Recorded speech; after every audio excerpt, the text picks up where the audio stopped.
আসসালামু আলাইকুম। সবাই কেমন আছেন? আলহামদুলিল্লাহ আমি ভালো আছি। আপনাদেরকে আজকে দেখাবো চিকেন কষা। আমি আজকে চিকেনটা ভেজে রান্না করব। প্রথমে আমি চিকেনটা ভেজে নিয়েছি, পরে পরিমাণ মতো তেলে পেঁয়াজ দিছি। পেঁয়াজটা একটু হালকা বাদামি কালার হওয়ার পরে আমি আদা রসুনটা দিয়ে দিছি। এরপর আমি গরম মশলা, তারপরে জিরার গুঁড়া, ধনিয়ার গুঁড়া, গোলমরিচ গুঁড়া এটা দিয়ে একটু কষিয়ে নেওয়ার পর হলুদ গুঁড়া, মরিচ গুঁড়া দিয়ে দিলাম, তারপর দিলাম লবণ। এখন এটা একটু সুন্দর করে কষিয়ে নেব। তো ভিডিও যদি ভালো লাগে লাইক কমেন্ট শেয়ার করবেন, সাবস্ক্রাইব করবেন প্লিজ। এখন দিয়ে দেবো একটা টমেটো, সাথে দেবো 4-5টা কাঁচামরিচ।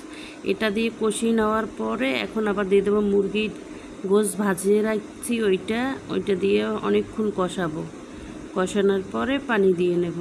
এই যে দেখুন আমার মুরগি কষানো হয়ে গেছে। এখন পরিমাণ মতো পানি দিয়ে রান্না করে নেব।